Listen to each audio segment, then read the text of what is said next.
Maximum police ಸ್ಟೇಷನ್ಸಲ್ಲಿ ಸ್ಟೇಟ್ನಲ್ಲಿ ಏನಾಗುತ್ತೆ, ಒಂದು 399 402 IPC ಅಂತ ಐತೆ, ಅಟೆಂಪ್ಟ್ ಕಮಿಟೆಡ್ ಡಕೈತಿ ಅಂತ ಐತೆ, ಗೊತ್ತಾಯ್ತಾ. ಇದರಲ್ಲಿ ಏನಾಗುತ್ತೆ ಅಂತ ಹೇಳಿದ್ರೆ, ಈ ಮ್ಯಾಕ್ಸಿಮಮ್ ಇದು ಉಪ್ಪಾರಪೇಟೆ ಪೊಲೀಸ್ ಸ್ಟೇಷನ್, ಮಾರ್ಕೆಟು, ಇದು ಕಲಾಸಪಳ್ಳಿ, ಆ ಥರ ಪೊಲೀಸ್ ಸ್ಟೇಷನ್, ಯಾವುದೇ ಜಾಸ್ತಿ ಮ್ಯಾಕ್ಸಿಮಮ್ ಪೊಲೀಸ್ ಸ್ಟೇಷನ್ಗಳಲ್ಲಿ ಮೊದಲಿಂದ ಹಿಡಿದು ಇಲ್ಲಿ ಗಂಟನು ಏನು ಮಾಡ್ತೈತೆ ಅಂತ ಹೇಳಿದ್ರೆ, ಒಂದು ಅಕ್ಯೂಸ್ ಹಿಡಿತಾರೆ, ಅವ್ನಿಗೆ ಏನೋ ಒಂದು ಮಾಡ್ತಾ ಇದ್ದ ಅಂತ ಒಂದು ಅನುಮಾನಿಸ್ತವಾಗಿ ಸಸ್ಪೆಕ್ಟ್ ಮೇಲೆ ಕರ್ಕೊಂಡ್ಬಂದಿರ್ತಾರೆ, ಅವನೇನೋ ಮಾಡ್ತೀನಿ ಅಂತ ಹೇಳ್ತಾನೆ. ಇನ್ನೊಂದು ಟೀಮ್ ಇರುತ್ತೆ, 4-5 ಟೀಮ್ ಇರುತ್ತೆ, ಕ್ರೈಮ್ ಟೀಮ್ ಇರುತ್ತೆ, ಅವರು ಒಂದು ಸಸ್ಪೆಕ್ಟ್ ಅಂತ ಕರ್ಕೊಂಡ್ಬಂದಿರ್ತಾರೆ, ಅವರು ಸಸ್ಪೆಕ್ಟ್ ಅಂತ ಕರ್ಕೊಂಡ್ಬಂದಿರ್ತಾರೆ.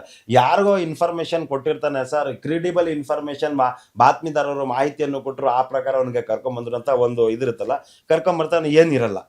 ರಾಂಗ್ ಇನ್ಫಾರ್ಮೇಶನ್ ಕೊಟ್ಟಿರ್ತಾರೆ, ಅದ್ರ ಮೇಲೆ ಅವರು ದುಡ್ಡು ಖರ್ಚು ಮಾಡಿರ್ತಾರೆ, ಕ್ರೈಮ್ ಸ್ಟಾಫ್ ಇರಲಿ, ಪೊಲೀಸ್ ಸ್ಟಾಫ್ ಇರಲಿ, ದುಡ್ಡು ಖರ್ಚು ಮಾಡಿರ್ತಾರೆ. ಏನು ಸರ್ಕಾರ ಕೊಡಲ್ಲ ಅವ್ರಿಗೆ, ಅವ್ರು ಖರ್ಚು ಮಾಡಿರ್ತಾರೆ, ಅವ್ರು ಪೆಟ್ರೋಲ್ ವ್ಯಾನ್ಗೆ ಅದಕ್ಕೆ ಇದಕ್ಕೆಲ್ಲ ಖರ್ಚು ಮಾಡಿರ್ತಾರೆ. ಅವ್ನಿಗೆ ಹಿಡಿಯೋದಕ್ಕೋಸ್ಕರ 10 ದಿನ 8 ದಿನ ಮನೆ ಮಠ ಬಿಟ್ಟು ಎಲ್ಲೆಲ್ಲೋ ಹೋಗ್ತಾರೆ.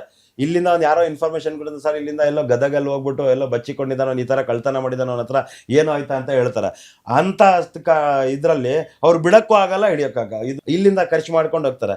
ನಾಳೆ ಅವ್ನು ಹಿಡ್ಕೊಂಡ್ ಬಂದ್ಮೇಲೆ ಎಲ್ಲ ವೆರಿಫೈ ಮಾಡಿದ್ರೆ, ಇಂಟ್ರಾಗೇಷನ್ ಮಾಡಿದ್ಮೇಲೆ ಅವನು ನಿರಪರಾಧಿ, ಅವ್ನು ಏನು ಮಾಡಲಿಲ್ಲ ಅಂತ ಗೊತ್ತಾದ್ಮೇಲೆ ಏನು ಮಾಡ್ಬೇಕು? ಅವ್ರು ಖರ್ಚು ಯಾರು ಕೊಡ್ತಾರೆ? ಇನ್ಸ್ಪೆಕ್ಟರ್ ಕೊಡ್ತಾರೆ, MLA ಕೊಡ್ತಾರ, ಇನ್ಸ್ಪೆಕ್ಟರ್ ಕೊಡ್ತಾರ, ಸರ್ಕಾರ ಕೊಡ್ತಾರ. ಅದಕ್ಕೆ ಏನ್ ಮಾಡ್ಬೇಕು? ಅವರು ದುಡ್ಡು ಕೈಯಿಂದ ಹಾಕಿರ್ತಾರೆ, ಅವ್ರು ಏನ್ ಸಂಬಳದಲ್ಲಿ ಬಾಳ್ಬೇಕು ಅವರು, ಮತ್ತೆ ಅವ್ರು ಖರ್ಚು ಮಾಡಿರೋದು ಯಾರು ಕೊಡಲ್ಲ. ಅದಕ್ಕೋಸ್ಕರ ಏನ್ ಮಾಡ್ತಾರೆ, ರಿಲೀಸ್ ಮಾಡೋದಕ್ಕೋಸ್ಕರ ಯಾರು ಬಿಡಬೇಕು ಇಲ್ಲ ಏನ್ ಮಾಡ್ಬೇಕು, ರಿಲೀಸ್ ಮಾಡೋದಕ್ಕೋಸ್ಕರ ಏನು ಮನೆಯವ್ರ ಹತ್ರ ದುಡ್ಡು ತಗೊಬೇಕು. ಅಬ್ವಿಯಸ್ಲಿ ಅದು ಬೇರೆ ಏನು ದಾರಿ ಇಲ್ಲ, ಮನೆಯವ್ರ ಹತ್ರ ದುಡ್ಡು ತಗೊಂತಾರೆ, ಬಿಡ್ತಾರೆ, ಸ್ವಲ್ಪ ಜನ ಬಿಡ್ತಾರೆ.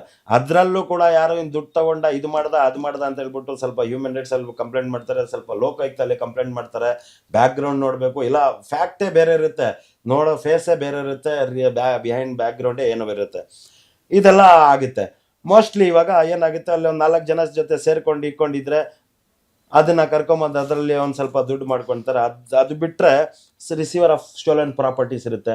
ನಾನೇನೋ ಕಳ್ತನ ಮಾಡಿದ್ದೀನಿ, ನಿಮಗೆ ತೊಗೊಂಬಂದು ಅದು ವಾಲೆನೋ ಉಂಗ್ರಾನೋ ಏನೋ ಚೈನೋ ಏನೋ ಕೊಟ್ಟಿರ್ತೀನಿ, ಅದು ನೀವು ಇಟ್ಕೊಂಡಿರಲ್ಲ, ನೀವು ತಗೊಂಡೋಗಿ ಆಯ್ತಪ್ಪ ನಿಮ್ಮ ಯಾರಿಗೋ ಇಂಟ್ರೊಡ್ಯೂಸ್ ಮಾಡಿಬಿಟ್ಟು ಯಾರೋ ಸೈಟಿಗೆ ಕೊಟ್ಟಿರ್ತೀರಾ, ಅಲ್ಲೋಗಿ ಸೇಲ್ ಮಾಡಿರ್ತಾರೆ. ಅದನ್ನ ರಿಕವರ್ ಮಾಡ್ಬೇಕಂದ್ರೆ ನಿಮ್ಮ ಮುಖಾಂತರನೇ ರಿಕವರ್ ಮಾಡ್ಬೇಕು, ನಿಮ್ಗೂ ಹಿಡ್ಕೊಂಡ್ಬಿಡ್ತಾರೆ. ಇವಾಗ ನಿಮ್ಗೆ ಬಿಡಬೇಕು, ದೇರ್ ಆರ್ 2 ಆಪ್ಷನ್ಸ್, ಅದ್ರಲ್ಲಿ ಬಿಡ್ಬೋದು ಇಲ್ಲ ಅಕ್ಯೂಸ್ಡು ಮಾಡ್ಬೋದು. ಆ ಥರ ಇದ್ಬಿಟ್ಟು ಅದು ಕರಪ್ಷನ್ ನೋಡುತ್ತೆ. ನಮ್ಮ ವಿಜಯವಾಹಿನಿ ನ್ಯೂಸ್ ಚಾನೆಲ್ನಲ್ಲಿ ಪ್ರಮೋಷನ್, ಜಾಹೀರಾತು, ಅಡ್ವರ್ಟೈಸ್ಮೆಂಟ್ ನೀಡಲು ಸಂಪರ್ಕಿಸಿ 9535808456.